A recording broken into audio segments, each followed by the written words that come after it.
and welcome to the Indie Tea Talk podcast. I'm Adam and this is Kitty, your host for a journey into indie music across the north of England. Tune in as we explore unique melodies, chat with talented artists and create a space that you can discover your favourite musicians like never before.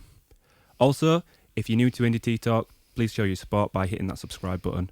It's a really massive help to us and also the amazing artists that we help to support.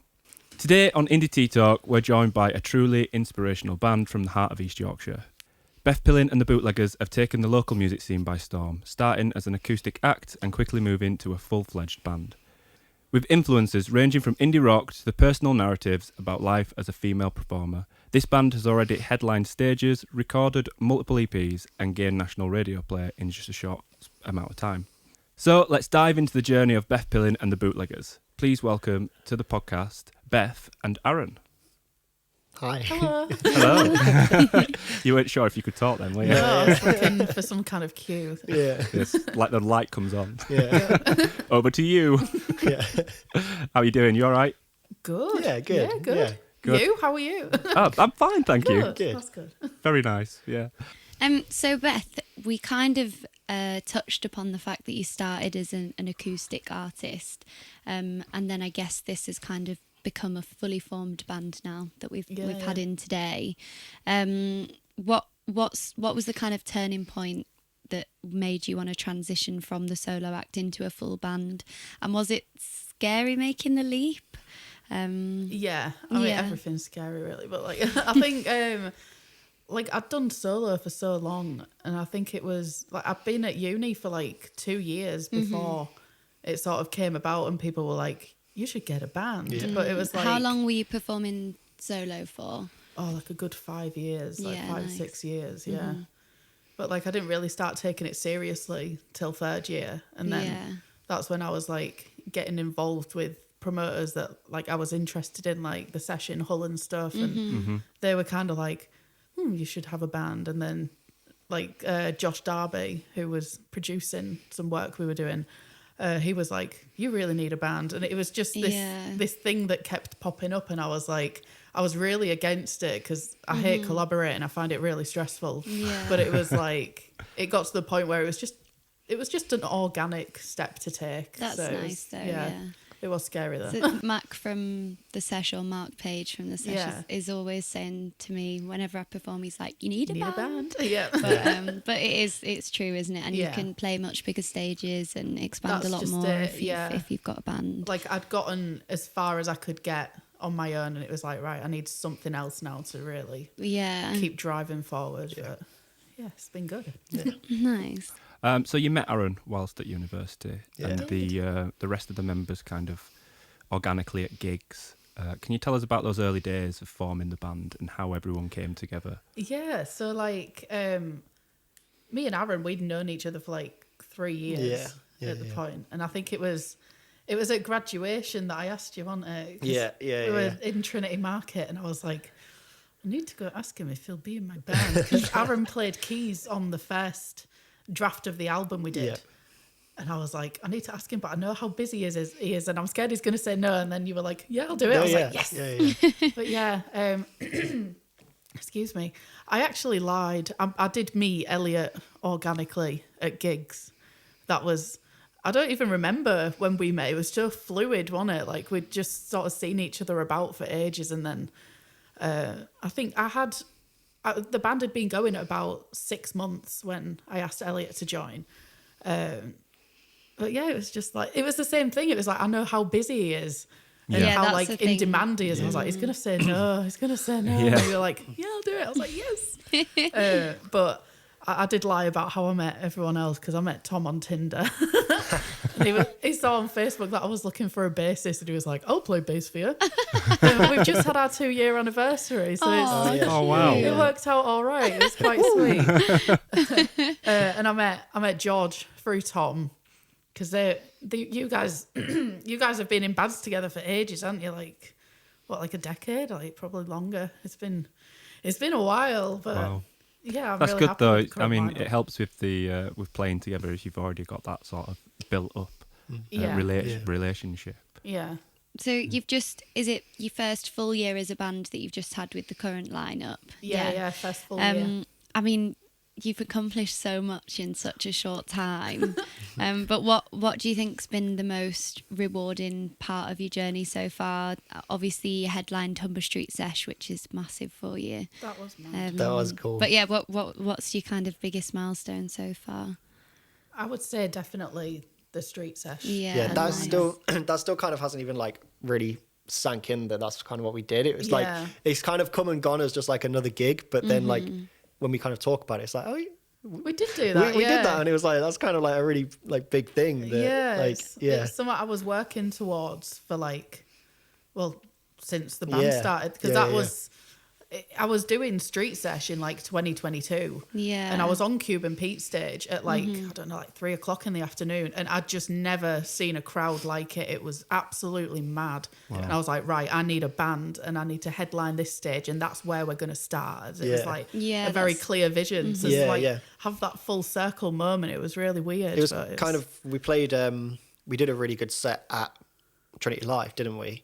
You guys did. I sucked that day, but you guys. No, it's great. It's great. But Mark Page, he kind of came up to you at the end and said like, "You've got yourself a good slot at Humber Street." After that, I mean, it was like a massive sigh of relief. Yeah, we were kind of like, God. Okay, cool. But then it was still, I don't know how long it was until you heard, but yeah, it was still a couple of months. Months. Yeah, like. But yeah, it was a massive sigh of relief. Yeah, it was like we'd definitely put all our eggs in one basket with that. It was like, if that didn't come through, it was like, what are we doing this year? Yeah. Kind of that's amazing though, that you knew what you wanted to do with it and you achieved it. It was, Is it a little bit daunting that now you've achieved it? Like, where do you set your next target? Yeah, I think because it was like everything up to this point has been sort of organic, and it like we put forward for things and they've come back and it's been all right. Whereas now it's like, how do you? I've got an idea of what's next, but it still seems just a little bit out of reach. So it's like doing things like this and getting like high quality footage of the band, and I think just gathering those sorts of things is important for us. Yeah, this having winter. a nice little portfolio to be able to come back totally with. Yeah, nice. Brilliant. So you recorded your songs multiple times before you kind of found the right mix with your current engineer. Yes. What were some of the challenges you faced during the recording process and the mixing process that led you to get to where you are now, where you've kind of overcome them? Ignoring red flags. Yeah. Just like, it'll be fine. And it's not. Just do it properly. Yeah. Take your time.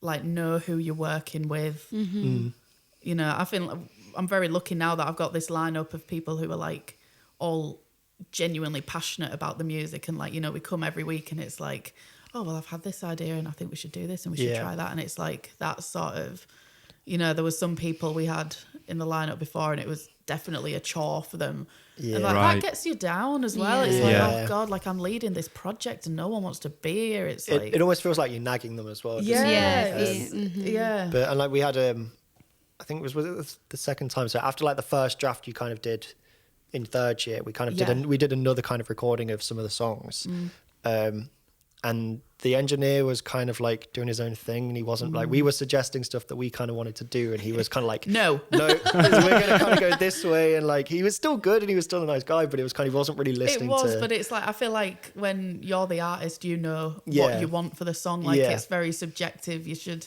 as a producer, you should always be listening to like the artist intention. Yeah. I think the fact that we were like, throwing out ideas and they were being shot down, which is not a good environment. You might have thought that it was the next like Martin Hannett.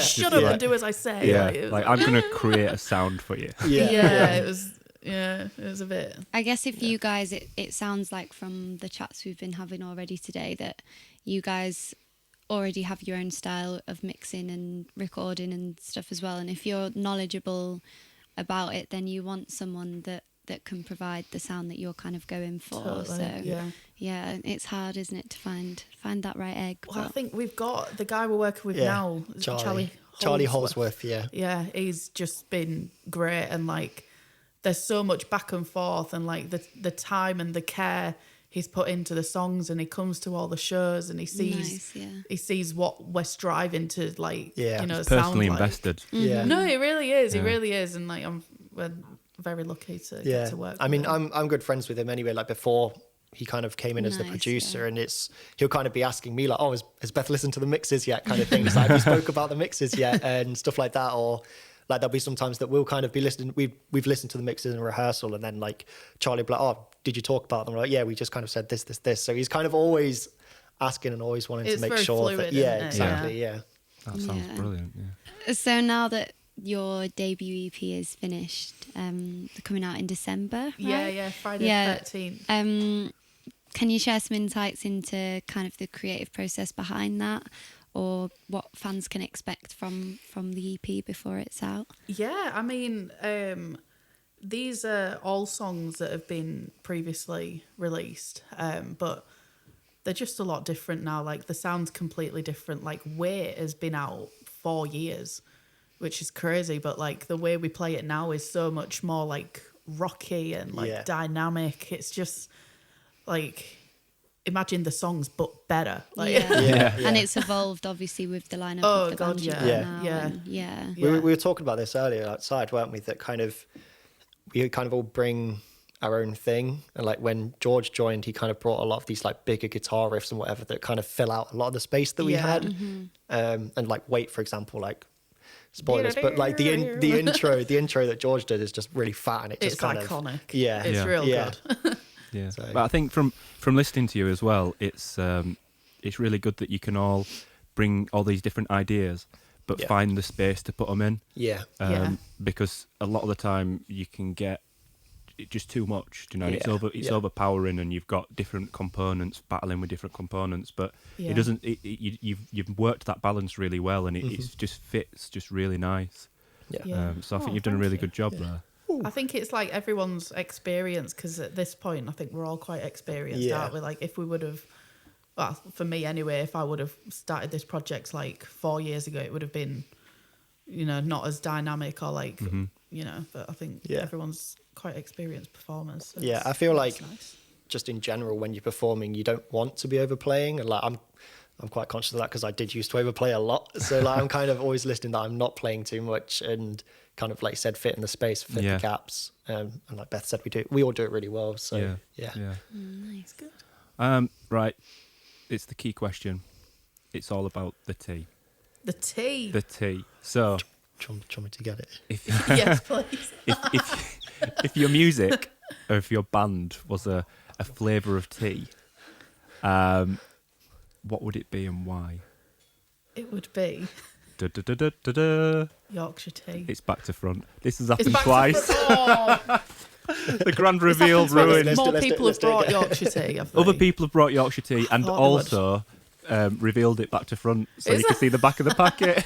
Well, the real ones will know what it is from the back of the Absolutely. You see these green hills, it's like the hillside, and you test. must know. But yeah, it would be Yorkshire tea because we're in Yorkshire. I've always lived in Yorkshire. I love Yorkshire. I love Yorkshire. But I feel like it's like Yorkshire is a big part of my identity. Like when I first got to uni, the first thing Mark Slater ever said to me was, "You sing very American for someone so northern." And he was like, "You need to sing in this accent." That sounds exactly no one like wants to hear this. Yeah. Oh no, but it's I been love received your quite accent. well. I love it. Now singing a Yorkshire accent. Yeah, do it. Hence Perfect. the tea. Love it. We love it. So we've got to the point now where we're all itching to listen to one of your live sessions. So could you tell us what you're going to play for us first, and if you want to give us a little bit of a brief overview of what it's about, that'd be brilliant. Yeah, so the first song we're going to play is called Wait. It's about time and sort of boredom, stuff like that. But I think it was set as an assignment for uni to write a song with as little lyrics as possible. So that's what I did. And I think the whole song has like 30 lyrics or something. It's real... You know, right. But I honestly never even noticed that. this If is I'm the honest, thing. like when you really put weird. those restrictions in place, like you just say the important things, and the message is so like clear. Yeah. You know, but that's what it's sort of an experimental minimalist song. Yeah. That the band have brought much more to like instrumentation wise. Yeah. Nice. Yeah, it's about time. Amazing. Well, brilliant. Let's give it a listen.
So you've had the opportunity to work with national promoters like This Feeling and sold out your first hometown headline show. What's this been like? What's your favourite live performance from all this? What's yours? I did really like the one we kind of mentioned earlier, that not the Polo one, the Trinity Live one, but then also that was a good one. The Queen's one that we did. That was a really good gig, especially like squidged up on that stage. The vibe was just really good. It was really good, yeah. I think the Queen's one, it's probably my favourite. I think that having a nice audience makes the hugest difference as well. Like you could play the nicest, biggest venue ever, but if the audience aren't up to scratch, then but totally. I guess if at Queen's, even if you were squidged on a tiny stage and not quite comfortable, if you've got a good audience behind you, then home advantage. Yeah, totally. It was like it was a really good gig. That I really enjoyed it. Thank you. I'm glad you could make it. Everyone, people from Brid had got there and they were like, "That's Adam from the podcast." I was like, "I know, I invited him." It was like, people were excited to see you there. It's like because quite a few of the people that were at the gig also came to the launch event here. So it was really nice to catch up with them all again. And, it was brilliant. It was such a I've not been to a gig, and you're right. It's where it is. Like the stage area is quite tight, but it spills out down the stairs into the bar area. There's people stood all around there, and it was brilliant. It's such a good atmosphere, and everyone were jumping around and singing along. They were really good. I think you cried at one point. I did cry. It's like I think anyone listening who does music will get it, but you don't have a social life in the same capacity as anyone else. Like every Friday, Saturday, Sunday, I'm out gigging. That's when my friends are off work, and people had come down from Leeds and stuff, and we finished on a Wolf Alice song, and it was just too much. I was like, oh my God, it's too much. But it was a really good night. Yeah. So other euphoric moments, you mentioned in your kind of notes that you sent over to us that you met John Kennedy from Radio X and Dom Smith from Soundsphere magazine, at various kind of gigs. How have those connections helped shape your career, and what advice would you give to other emerging bands that are looking for similar kind of connections? I think a lot of it, when you're starting out anyway, is just going to everything. Just going to all the gigs, meeting all the people, all the local promoters. You almost have to be quite annoying for stuff.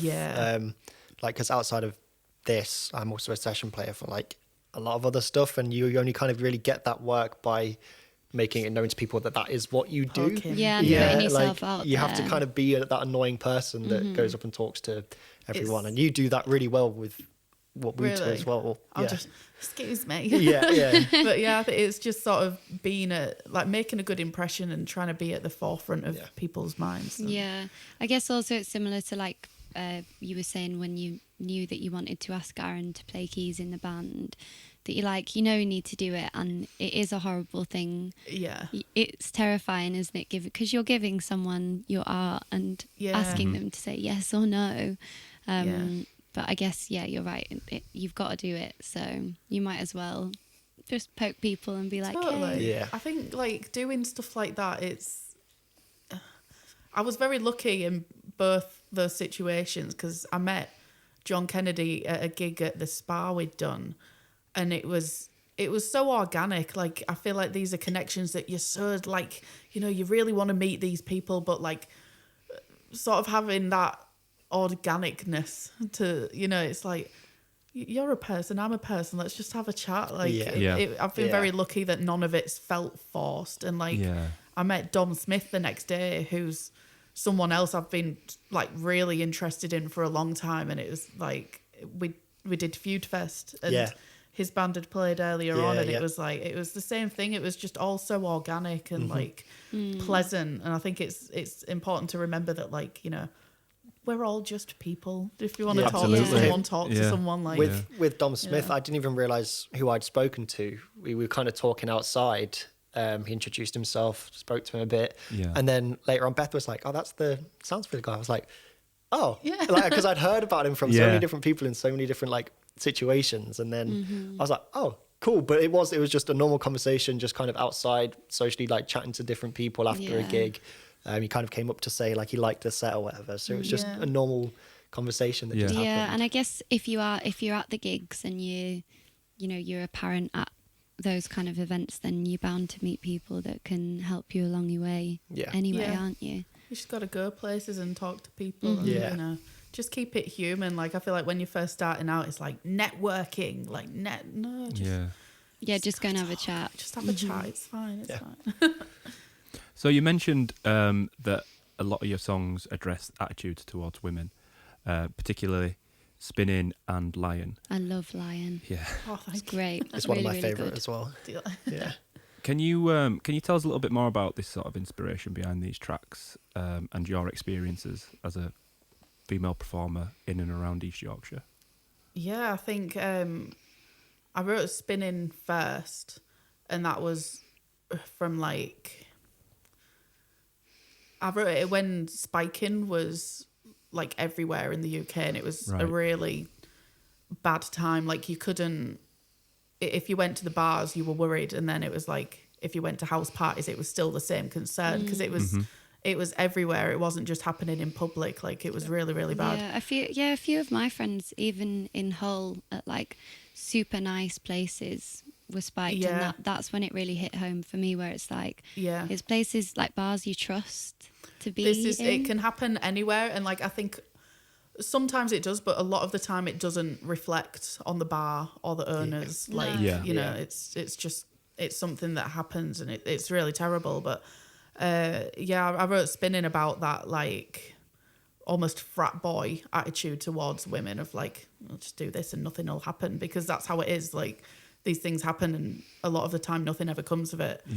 So that's why I wrote Spinning. And Lion's a bit more lighthearted. That's just about like sort of internal relationship problems and stuff like that, but still has that hint of like, there's a little bit of misogyny here. But I think performing specifically in this region is really behind where it should be. Like, I feel like East Yorkshire a lot of the time is like 20 years behind everyone else with but I think there's been a couple of times we've performed, haven't we? Because it's been like, normally if you do like an entertainment cover gig, you expect that heckle and you go in with a hard exterior and you're like, I'm going to shut these people down as soon as they come at me. But like, when you're doing original shows, you're not normally in an environment where you have to be like that. So you just sort of relax a bit. But like, I can't remember where it was. It was the Cottingham Festival one, and that guy just came up and grabbed the mic, and George just came up and literally shoved him away. Like, what are you doing? It was so quick.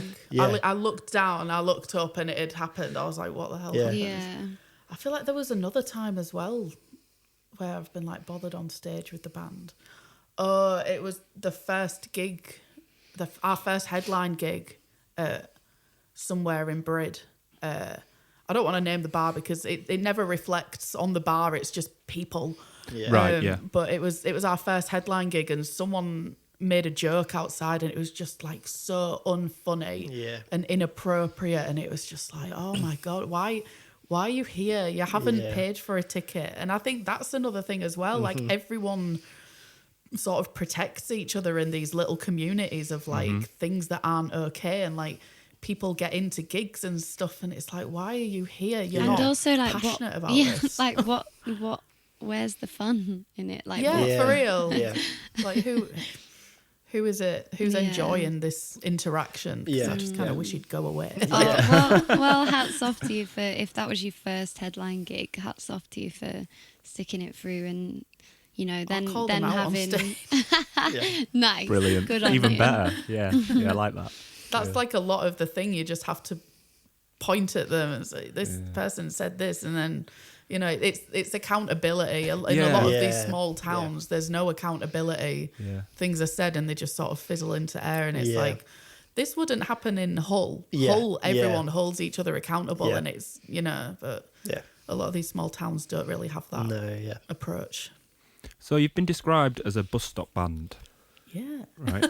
And I'm gonna level with you. I don't really understand what that term is. I literally had to ask like 10 minutes before we started this. Perfect. So if you could first of all, what is a bus stop? Yeah, let us know what that is, and then if you could tell us how you think that's come about. Yeah. So like we did.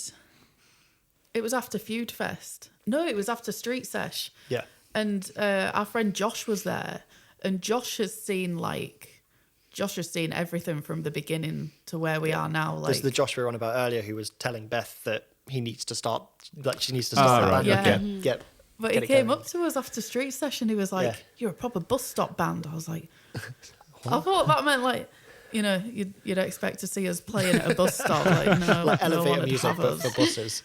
But it was like, he was like, you're just all so different from each other. Yeah. So I think that's what it means. I'd never heard it, but right, okay. Yeah, I get it. it's less literal than I thought. I thought it meant, and this might sound a bit silly, but the sort of band that if you heard in a car that was driving past while you were stood at a bus stop, you'd sing the songs and you'd be like, "Oh, that's brilliant! I like that." I like that more. Because it means that, I think like it should that. mean that. Yeah. So he might mean that. I might have got the wrong end of the stick, but I don't know. Need to get him on the phone. Describe this word. What is a bus stop band? How would you describe your band's sound and style? Ooh, how would you, Aaron? I'm too close. I get asked this quite a lot. And like, what do you think? Because I think your sound is quite different. What do you think sets you out from other bands?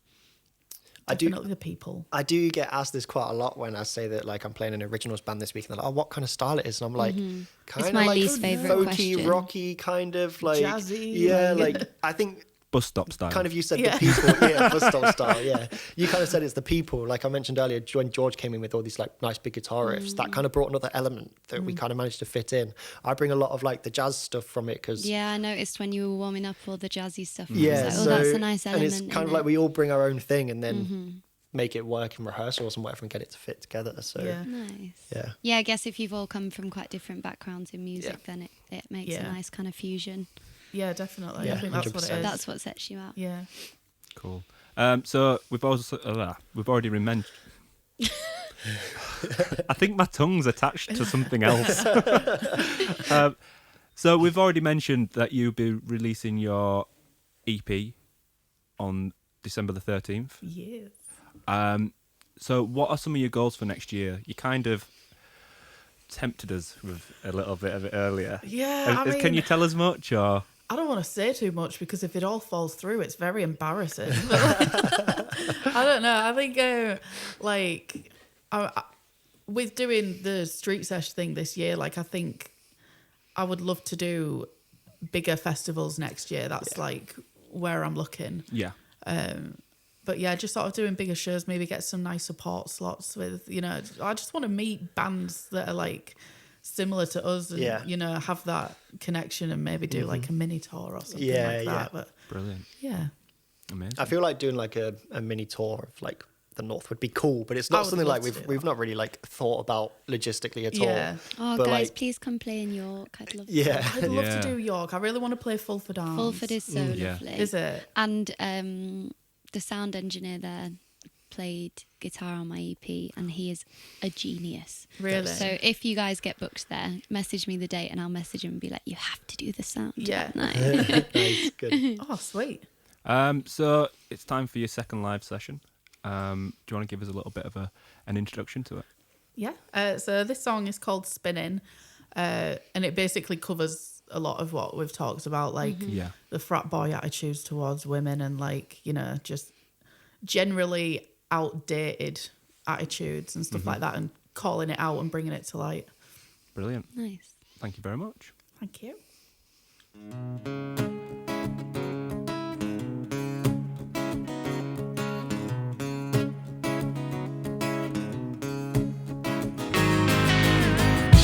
Let me start right from the beginning. I was feeling slightly unstable, unhinged. I didn't know where to begin. What's your name? What's your sign? I should have known, 'cause he's a Scorpio. About 1,000,000 and one time.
situation that you never find yourself in. I've been spinning. I'm wondering you'd like to come with me. Come on down to my city where nobody else can see. You said I won't touch you unless you say you want me to. Lie on my bed underneath you where nobody else can see.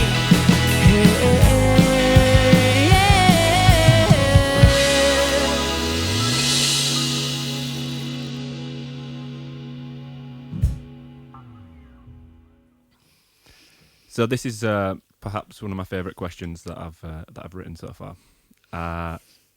Before we do that, let's just identify. We're going into the quick fire round. So, series of quick questions, quick answers. That's very simple. And this is It one of doesn't my. always work out that way. No, though. not if you're wounded bear. But never mind. So, my favourite question. You have to sacrifice one member of the band to save all the rest. You can't be yourself either. That's cheating. Oh, no. Yep. Oh. It has to be a unanimous decision. So between the two of you. Oh, so we have to come to So the we conclusion together. Yeah, it has to be. And They're sat there. They can You're going see to say us. they're literally sat right in front of us. that's They're even all better. sat grinning. And you have 30 seconds to decide from now.